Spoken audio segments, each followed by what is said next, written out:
Bonjour à tous et bienvenue dans cet épisode spécial des jouets de Goldo. Cela faisait bien longtemps que je ne vous avais pas raconté une histoire extraordinaire et aujourd'hui je vais vous donner mon top 6 des jeux de plateau pour geeks. Si ça c'est pas dingue!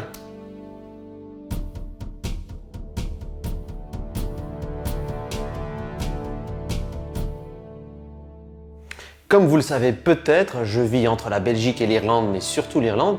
Et grâce à ça, j'ai pu tisser un réseau incroyable. Et rien que pour vous, bande de geeks, j'ai pu vous trouver, au-delà du top 6, un jeu qui est un mélange entre un jeu de plateau, mais plutôt un jeu de cartes type Magic, qui est attendu avec impatience dans le monde entier. Il s'agit de Keyforge. Alors, pour ceux qui ne savent pas ce qu'est Keyforge, la plupart des geeks sont en train de baver en attendant d'avoir ce jeu. Pourquoi? Eh bien parce que c'est un petit peu comme les Magic, à la différence que Keyforge a une caractéristique unique. Chaque deck, chaque jeu de cartes est unique au monde. Donc quand vous avez un deck, vous ne pouvez pas commencer à l'upgrader ou à échanger vos cartes puisqu'il vous appartient. Et donc à vous de vous débrouiller pour être le meilleur possible pour pouvoir défier votre adversaire. Keyforge va être attendu vraiment partout dans le monde et donc je vous invite à rester un petit peu aware pour les sorties qui devraient normalement arriver en Europe pour décembre et un petit peu avant aux États-Unis. Donc Keyforge, rien que pour vous, rien que pour votre plaisir. Je vais enfin commencer mon top 6 des jeux de plateau pour geeks par quelque chose qui va vous plaire. Pourquoi? Parce qu'en tant que geek, évidemment, on est fan de jeux de rôle, on est fan d'univers, science-fiction, heroic fantasy et j'en passe. Et le jeu de plateau dont je voudrais vous parler s'appelle, attention, Room 25, Room 25. Alors Room 25 a une caractéristique assez cool, c'est que vous pouvez jouer soit seul, soit avec 6 joueurs, des pions, donc un petit peu comme un jeu de battle ou d'escarmouche, sauf qu'ici, vous devez sortir, vous échapper d'une prison. En fait, si l'on devait comparer ce jeu de plateau à un film, ce serait The Cube, ou plutôt Cube, ce film dans lequel vous devez vous échapper d'un espèce de labyrinthe assez glauque, mais surtout dans un monde futuriste. Alors je vous le conseille simplement si vous êtes un fan forcément de jeux où vous devez vous échapper, si vous êtes fan de science-fiction, et si vous êtes simplement un gros geek qui aime bien voir des figurines se bouger sur un plateau avec plein d'actions, et c'est surtout très très rapide. Room 25. Santé à toi, cher villageois. Pourquoi cher villageois? Eh bien parce que le jeu de plateau dont je vais vous parler, qui est numéro 5 dans mon classement, n'est autre que Santé. Loup-garou, évidemment. Alors, loup-garou, évidemment, vous allez me dire, on peut y jouer avec un simple jeu de cartes.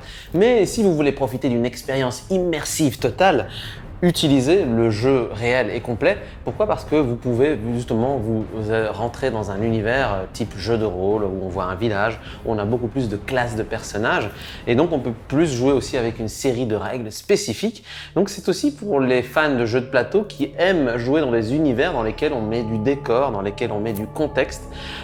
Et Loup-garou est une expérience immersive qui peut aussi vous donner envie de rentrer dans des univers beaucoup plus complexes type jeu de rôle où l'improvisation est encore plus forte. C'est vraiment un must mondial et Loup-garou est pour moi ce qu'il y a de plus fort en termes d'interprétation de personnages. C'est pour ça qu'il est dans mon numéro 5.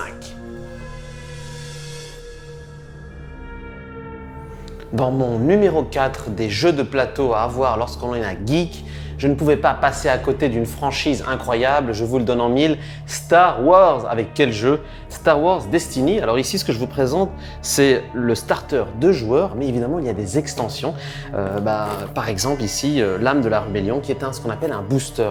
Alors, quel est le principe de Star Wars Destiny? C'est assez simple. Vous incarnez des personnages héroïques de la galaxie. Ce n'est pas forcément Han Solo ou, par exemple, Luke Skywalker. Ça peut être bien d'autres personnages. Et vous décidez du destin de cette galaxie à travers des batailles épiques grâce à un jeu qui est très très rapide puisqu'ils ont créé leur propre système de dés, le Dice Duel System, qui vous permet d'avoir des aventures épiques, rapides, efficaces. Si vous êtes un fan de la franchise, jouez-y évidemment. Si vous n'êtes pas un fan de la franchise, c'est le côté rythmé et le côté engagé de ce jeu qui vous plaira. Et si vous aimez les deux, alors là vous serez en bonheur pur et dur, sachant qu'il y a des boosters et donc vous pouvez jouer de manière beaucoup plus longue et beaucoup plus étendue. Et puis Star Wars, comment est-ce que vous voulez que je dise non à Star Wars? Nous arrivons maintenant au trio final. Et dans mon top 3, vous allez me dire que c'est le jour de la marmotte ou un jour sans fin, puisque je reprends un jeu Star Wars, une franchise Star Wars. Évidemment, il y a plein de jeux de plateau qui utilisent la franchise Star Wars. Et je vais vous parler d'Assaut sur l'Empire. Alors évidemment, si je l'ai choisi, c'est évidemment parce que c'est un jeu Star Wars, mais c'est aussi parce que je suis un grand fan des jeux utilisant des figurines dans lesquelles il y a des escarmouches ou des jeux de combat type Battle, Warhammer évidemment, ce sont des combats de masse, mais il y avait plutôt des jeux d'escarmouches type Mordheim, Necromunda et j'en passe. Celui-ci est un petit peu un mix puisqu'il utilise des cartes, des figurines, l'Empire ou la Rébellion, et vous rencontrez peut-être des héros de la galaxie, Luke Skywalker, Dark Vador et j'en passe. Et cela vous promet des parties et des parties en veux-tu, en voilà, assez endiablées. Si vous aimez l'univers de la franchise, si vous aimez le côté action, si vous aimez forcément les jeux de figurines, je vous conseille Assaut sur l'Empire, surtout si vous êtes un fan de Star Wars, que vous aimez les escarmouches et les jeux de combat épiques, purs et durs. Numéro 2, Small World, parce que le monde est trop petit. Small World, si vous aimez les jeux type civilisation, c'est-à-dire vous incarnez une civilisation qui doit conquérir du terrain. Ici, la particularité, pour mon petit cœur de geek, c'est que nous jouons dans un univers heroic fantasy. Elfes, créatures fantastiques forcément, et tout ce qui a trait au médiéval fantastique. L'avantage de ce jeu, c'est qu'il est assez rapide, qu'il vous permet de jouer à chaque fois une civilisation qui doit prendre du terrain et en gagner. Mais lorsque vous devenez trop grand et trop puissant, il est peut-être temps de décliner pour reprendre un autre peuple, ce qui fait que vous jouez peut-être plusieurs civilisations au cours d'une même partie. Small World est vraiment un must pour ceux qui forcément aiment bien les jeux type conquête d'univers, de territoire, avec des grandes civilisations. Et en plus, vous êtes dans un univers heroic fantasy. Que demande le peuple, vraiment, à part du pain lembas, le pain elfique?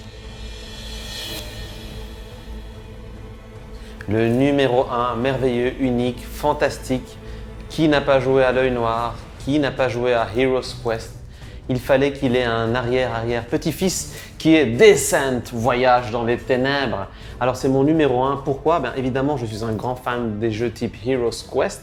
Et Descent, un groupe d'aventuriers qui descend dans un donjon lugubre dans lequel il y a des créatures, à la fin des grands dragons qui vous crachent du feu à la gueule. C'est exactement ce que tous les geeks qui mangent de la pizza en bavant devant leurs jeux vidéo, leurs jeux de plateau et leurs jeux vidéo veulent. Et c'est ce qu'on leur a donné sur un plateau d'argent, voire d'or, de diamant. Descent, il faut que tu l'aies. Si tu dois en garder un, c'est celui-ci. À toi, aventurier. Et puis une fois que tu l'as fini, tu fais des parties de jeux de rôle parce que tu peux aller encore plus loin dans des univers immersifs. Descent, pour les enfants de 7 à 77 ans pour les Français ou de 7 à 77 ans pour les Belges.